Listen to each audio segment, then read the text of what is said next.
Good morning, my little adventurers. We are back with day 2 of our anniversary trip to Chicago, and we are currently having breakfast at our hotel. The Hampton Inn has complimentary breakfast here, and it's mostly, regular breakfast fare, cereals, oatmeal, bagels, but they also have hot foods like eggs, potato, sausage.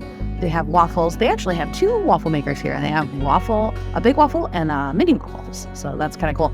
I love, because at Hampton Inns all around the country, they have pretty much the same stuff. But what's fun is I stayed at one in Disney, in Orlando area for a cruise, and they actually had a Mickey waffle maker. So you can tell that they like to immerse themselves in what the culture is in the area. So I'm going to go eat my breakfast, and then we are going to go, somewhere. I think we might go to a zoo, because I guess the Lincoln Zoo is free of charge, but it's also raining out, and it's kind of at the moment, but it's not supposed to rain all day, which is great. So come and join us.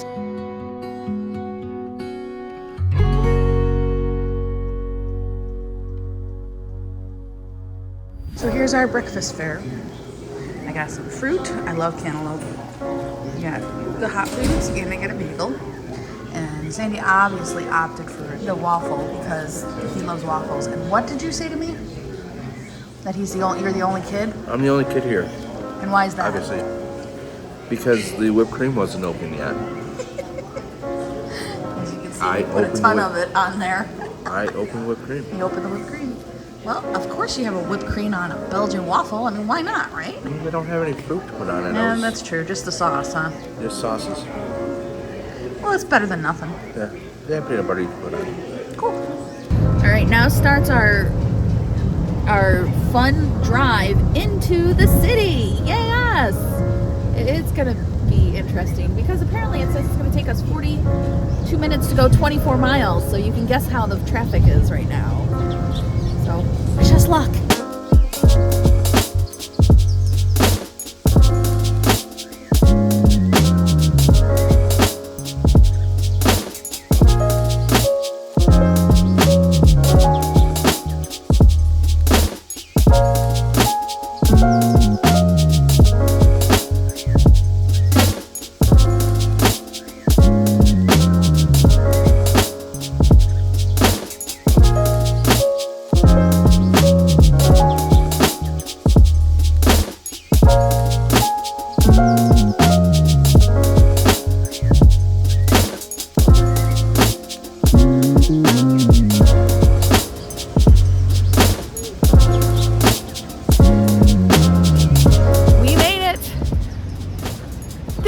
The parking garage was on the right when the entrances are in the middle of the street. Hate when that happens. Well, and Siri, the Apple Maps took us the wrong direction, so we are in the Millennium Park and we are going to go see the bean. Found it, and so did everybody else.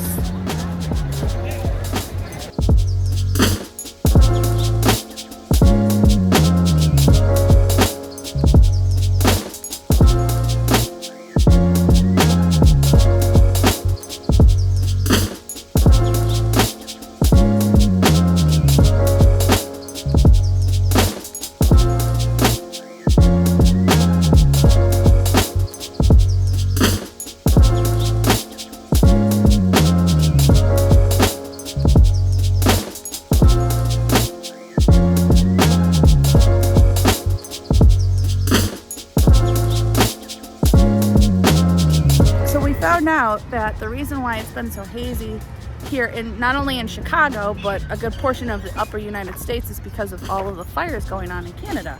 Now, I had heard about it, and I didn't realize how bad it was until we saw the news report today. So all of this stuff that you're seeing, all this haze that you're seeing here, is not just from the storms, it's from the wildfires where the smoke's coming down from Canada. I had no idea that Canada was that dry. A little sad. It makes me, I love Canada. I don't want them to burn. We are But The whole province is burning. yeah, yeah, like literally, it's like the whole western side mostly though, which is just crazy. So we are now walking along the lakefront trail, going to the Navy Pier, just because we can. We've been just walking around all the parks, finding things, and as soon as we see something that interests us, we just go, "Ooh, let's do that." Who's signing? Yeah, pretty much. But now we're along the lake. This is Lake, what is this, Michigan? Yeah. Yes. Again, who knows their geography? I should. I really should. I believe it's just Michigan. Yeah. All right, come with us while we go take a walk down to the Navy Pier.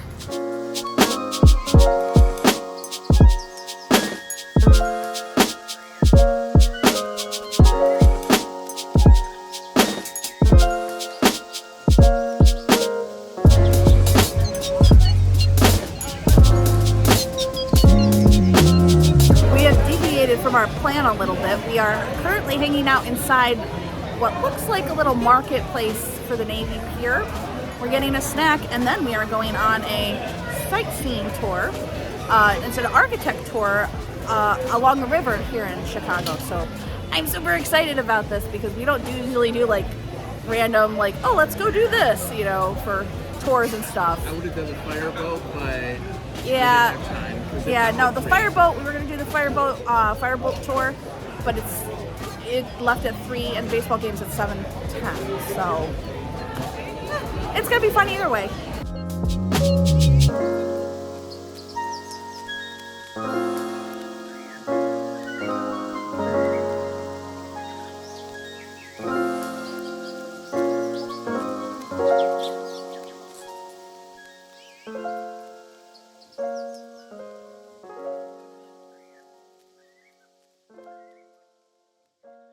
Now this is a 75-minute architecture cruise. As a reminder, we will be going up and down the Chicago River, and then we will be back here at this dock, but only after we've all had at least one boatload of fun.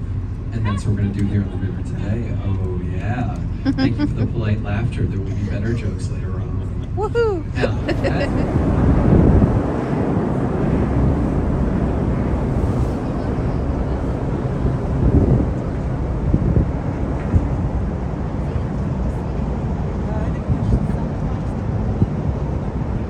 Building that is very hard not to notice.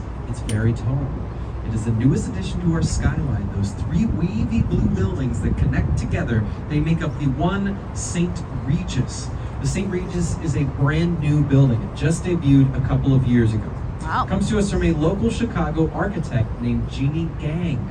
Incredible architect from the city of Chicago and a very literal genius. She was even awarded the 2011 MacArthur Genius Grant. She is a genius. That's That is one of her genius buildings there. And at 1,191 feet tall, that is our new 3rd tallest in the city of Chicago and the tallest building in the world, designed by an architecture firm led by a woman. Jeannie Gang and Studio Gang here in the city of Chicago. And here at the beginning, I'd like to point out that beautiful white building with the clock tower up at the top. It is the Wrigley Building.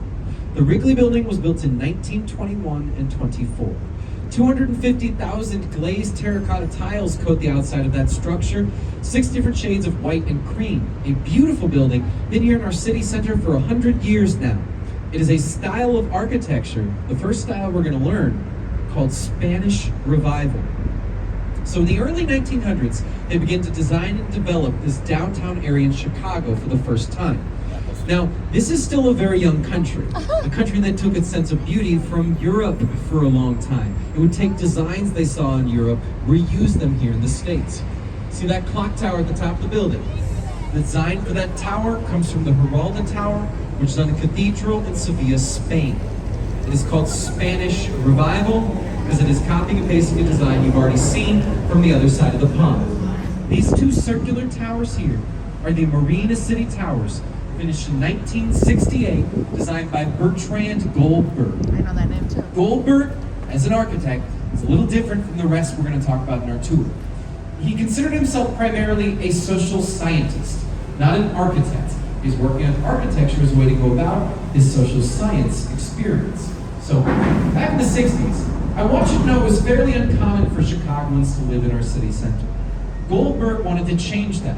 He designed these towers as a kind of social experiment to see if get you to try living in the city center for the first time. Neat. So he thought, if I provide all of your amenities in one structure, maybe that could convince you to try living here, because you do not have to worry about having everything you might need. You've got it where you are. A city within a city, Marina City. You live up top, have your car valet parked for you down below. Your laundromat, your daycare, your movie theater, or ice skating rink, your offices, your restaurants, your gym, everything you need, including your boat. That's a full Chicago life. Yeah. That is the genius of Marina City. It changed the way we used our city center, helped to flip our perspective of what living in this area might be like. Very successful Marina City Towers. Look at that view of the L going over the Lake Street Bridge, the train, that is our public transit, how I get to and from this boat. I'll be on it later on. It's called the L, by the way, because it is elevated. It goes into the city center where it makes a big loop. That's why we call that area the Loop. Yeah. We will come back to that building, but I want to mention this big old black and silver kind of grayish building coming up on the right. That is the Boeing building. It is home to Boeing. They make planes. But it used to be home to the Morton Salt Company. Oh, wow. I did not know that. There's a clue they used to live in. I want you to check this out as we come out beneath the bridge. Look to the top of the building. See those 6 holes carved into the steel frame? Designed to make the building itself look sort of like a giant Salt for the shaker. Morton Salt Company. Shut up. Boeing moved in 2001. They left it around, so I don't know. I guess they weren't too salty about it. By the way, if you're a little lost, I can help you out. There's a map of the Chicago River on the side of that building. Oh my god. That red brick is this building. Cool. That is an $800,000 You Are Here sign. That's so cool. Not a lot of buildings down here on the South Branch. There is an old coal power plant coming up on the right-hand side. Very fun to look at. No longer in use. It is either going to be destroyed or repurposed. I kind of hope it's the latter. I do think it is a cool building. I also agree. And in the meantime, if anybody has a horror movie that they'd like to shoot, I think maybe that building might come in handy. Yeah. Now, this story I'm going to share with you, I'm going to guess at least some people on this boat have heard of it. It is our most commonly told story in this city by far. It is the story of the Great Chicago Fire of 1871. Yeah, that's a pretty famous story. I could say the words Great Chicago, and some of you knew who that ended. It's a really famous story. We talk about it all the time, either directly or indirectly. Our MLS team in Chicago, our soccer team, is called the Chicago Fire, literally named after a devastating municipal fire. So I'd like to dive into the story. What does it mean to us? Why do we love it so much? I'll start off with the part of the story that is most commonly told. It goes like this. Catherine O'Leary's cow kicked over a lantern, started the Chicago Fire. Just so we're all clear, Yes. they blamed a cow. Yes, they did. Yes, they did. But that's not what happened. And they were lying. Yep. It's not even true. Nope. We have no idea how the Great Chicago Fire got started. We don't. But I can tell you the cow did not do it. Because the tabloids that blamed the cow admitted they lied. They came out years later shamelessly like, oh that? Oh, we have no idea. Oh, we never knew. Oh, we just wanted to point fingers. Just wanted to blame something. Just wanted to scapegoat. Or a cow. Escape cow. Oh man, we have such witty people. Look, we have no idea how the fire got started, but if anybody ever hears that part of the story again, you're actually now required to stand up for that cow. You must set the story straight. I'm serious. It's been bothering me for at least 100 years. Coming up on the right, we have this octagonal building with that circular crown at the top. 311 South Wacker. Call that building the queen of our skyline. Looks a bit like a queen chess piece. Also happens to stand right next to our king, the tallest building in our city. That large black box modernist building with the 2 white antennas. It is tall, dark, and handsome. Finished in 1973, originally coined the Sears Tower. It did have a name change about 10 years ago. It is technically now the Willis Tower. I do still have to mention both names because if you ask a Chicagoan, they're probably going to call it The Sears Tower. the Sears Tower. We're a little bit stubborn. We like the old name. If you hear the name Sears, understand that comes from a place of nostalgia. That building was the tallest in the world for 24 years when it was the Sears Tower. We like the old name. 1,451 feet, or 442 meters. At the 103rd floor, you'll notice 5 glass boxes jutting out. That is the sky deck. Anybody been up to the sky deck yet? Not yet. Yeah? Some brave people on this boat. Not me, never gonna do that. But if you'd like to, you can go up there, look down through glass floors over 1,000 feet below you. That's a wild thing you can do there if you're feeling it. Not me, I'm never gonna do it. I'm gonna do it. A wild Tomorrow. thing you can't do, you cannot climb the outside of the building. That's illegal. Oh, no Spider-Man? But 2 people have. One of them was an American in 1981 who climbed the outside wearing a Spider-Man costume. One of the most American things I've ever heard. He also had suction cups on his hands. The other one was a Frenchman about 20 years after that, climbed the outside using his bare hands. Wow. They both successfully climbed it. They were also successfully arrested for illegal. Don't climb the building. Take one last look at the tower, at the big white antenna at the top. Get a good look at the antenna, I'm gonna talk about them. The antenna at the top of that building are 290 feet tall. That is about the same height as the black boxes on our left. Wow. They are huge. Damn. I wanted you to know how huge they were, because I also want you to know they do not count towards the official height of the building. When I say that building is 1,451 feet, I do not include almost 300 feet from the antenna. And I, just like the cow story. That's messed up. Like the Twin Towers? Yeah. About a dozen years ago, a committee got together and changed the rules for how we judge the height of a building. Lame. There is a rule change I want you to know. They've decided we now count spires. Nah. Spires recently started counting. Sears has antenna. They do not count. They never will. One counts, one doesn't. And I'm not gonna lie to you, I think that's ridiculous. Because the fact that a spire can count now, to me, is just kind of a loophole. You can slap a spire on any building and add hundreds of feet of height. And it happens all the time. Yeah. Sears couldn't do it. It's built in the 70s. The tallest building in the Western Hemisphere right now does this. I'm talking about One World Trade Center in New York. Yep. You ever seen One World Trade Center as a big spire? Makes it a very specific 1776. But I would like you to know, if we actually threw out spires in a town, what if we just said top floor? How tall is the building? Just like the good old days. Well, in that case, Sears Willis Tower in Chicago is 83 feet taller by floor height than One World Trade Center in New York. So, we still got that. Yeah, we do.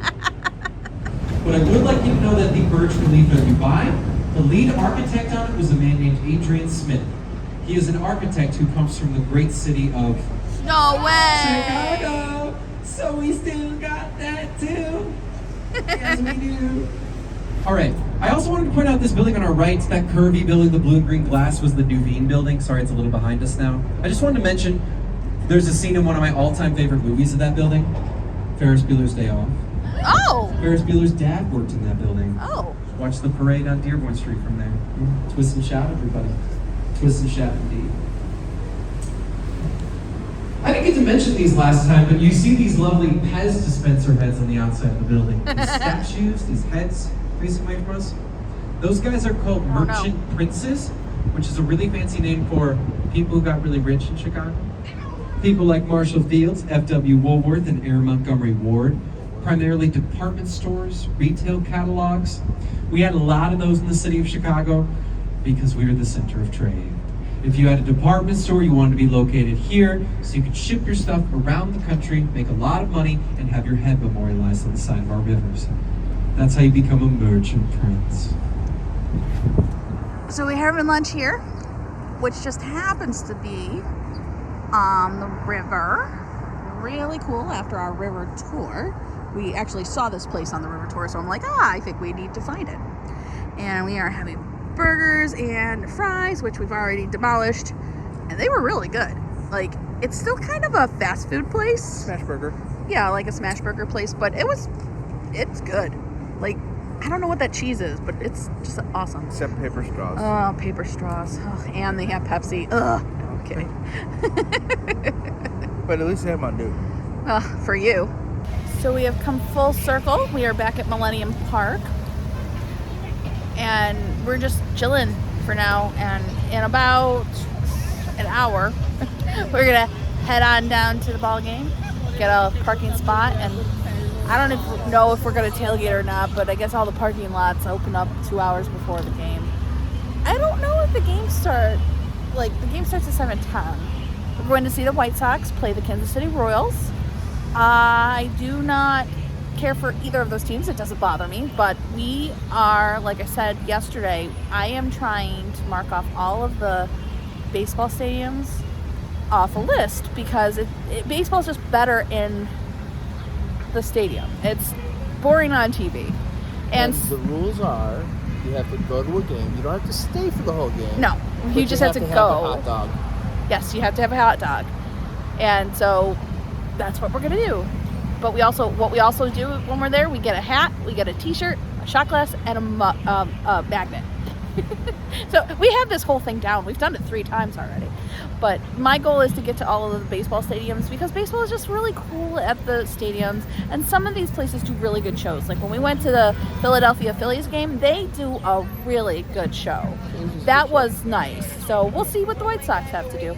Unfortunately, we were not able to go see both the White Sox and the Cubs because the Cubs are not in town right now, which sucks. And if I had known Milwaukee was so close, I would have gone to a Brewers game too if it synced up.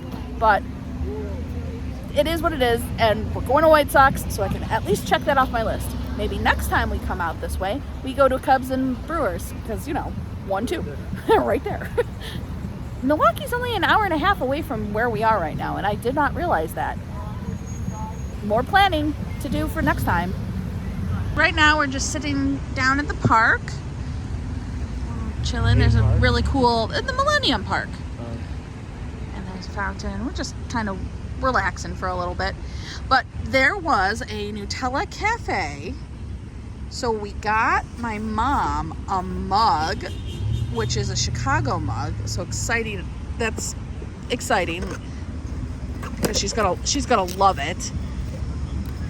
And I can already tell you that. I don't even need you. Isn't that neat? She collects mugs and stuff like that. And then you know what else they do? They have you can personalize Nutella jars of Nutella. So we got one for my mom. And because we were so understanding about the wait time, we also got one for Sammy. They gave it to us for free. Now, I know they're going to go crazy when they see it, but I'm glad they won't see this video until after they get them. Then we also found a Blackhawks store, so we got a Blackhawks puck because we love our first responders and we are hockey people.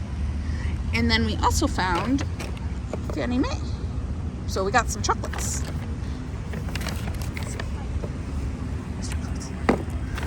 So we didn't do a lot of shopping today, but hopefully It's not our normal. it's not our usual. No, we'll do some more shopping tomorrow probably. We made it to Guaranteed Rate Field to go see the White Sox play. They're playing the Kansas City Royals. That should be an interesting game.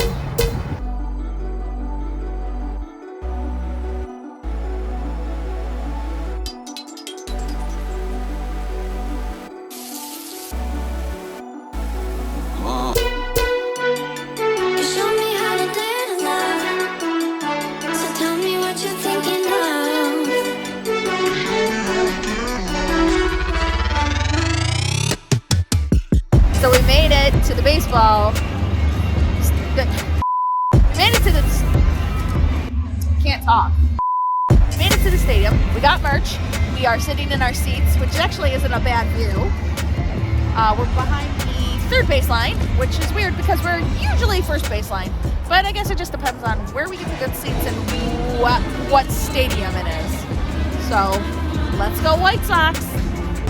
I found the margarita, Jared. Margaritas. Show me how to dance. So tell me what you're thinking of. It's hot dog time. Hot dogs. But Right. they're not the Chicago hot dogs yet. That's okay, but it's still hot dog time because it's still stadium hot dog time, right? Hot dog time. All right. Sandy usually does ketchup and mustard and relish, all of it. I just do ketchup. So I'll put some ketchup on my hot dog. All right, try it. Good? It's a hot dog. Ballpark hot dog. Yeah. Ballpark hot dog. Red hot, real snappy. And that's a win.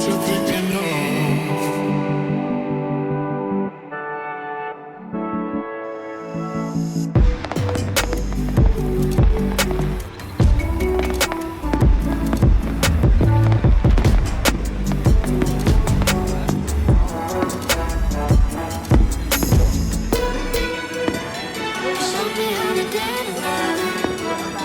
So tell me what you're thinking of. Show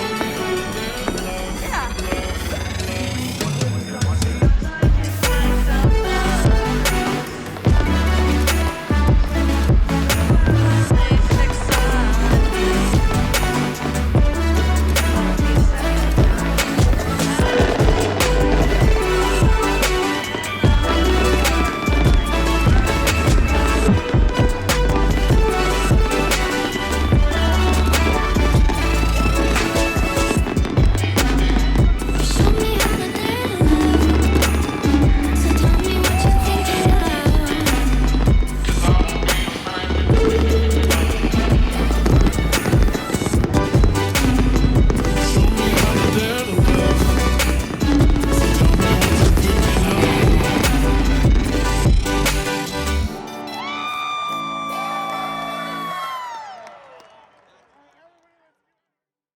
They won. Woo! That was a great game. Now we got to try and navigate out of this parking lot. Hopefully it's not as bad as when we left the Philadelphia one. Oh, that was a nightmare. So that is the end of day 2 of our anniversary trip to Chicago. As you can see, we got a White Sox merch because that's what we do when we go to these things. We get the merch for the team, and we might not be White Sox fans, but we were tonight. It was fun. They won 2-0. I don't think I've ever seen a shutout when it comes to baseball, so that's kind of cool. We had a ton of fun going around the city itself. Don't look at me. We did that riverboat tour where we got to learn about the architecture of Chicago, which was great because I didn't realize how, what's the word I'm looking for? I didn't realize how old, Broad, expansive, ridiculously old. I mean, pretty much Chicago's buildings span from the late 1800s all the way to now. There was a building that was just finished last year. It is gorgeous. It's and I hope that we got some of it in here for you. But it was made by a woman, and she built 2 buildings here in Chicago. So that was just awesome. Award-winning. Yeah, award-winning ones. So that was kind of cool. Got to see the Bean. We went. We did a lot of walking around. We did some shopping, and we had a burger. We had burgers, and then we found a Nutella store. And my mom's not going to see this yet, but we got her some stuff, so I hope she likes it. But that was day 2, and it was honestly one of the best days we've ever had on one of these little mini trips. I had a lot of fun. I think Sandy had a lot of fun. He looks exhausted. I learned a lot. Tired? A little bit. Yeah. So that is it from us today.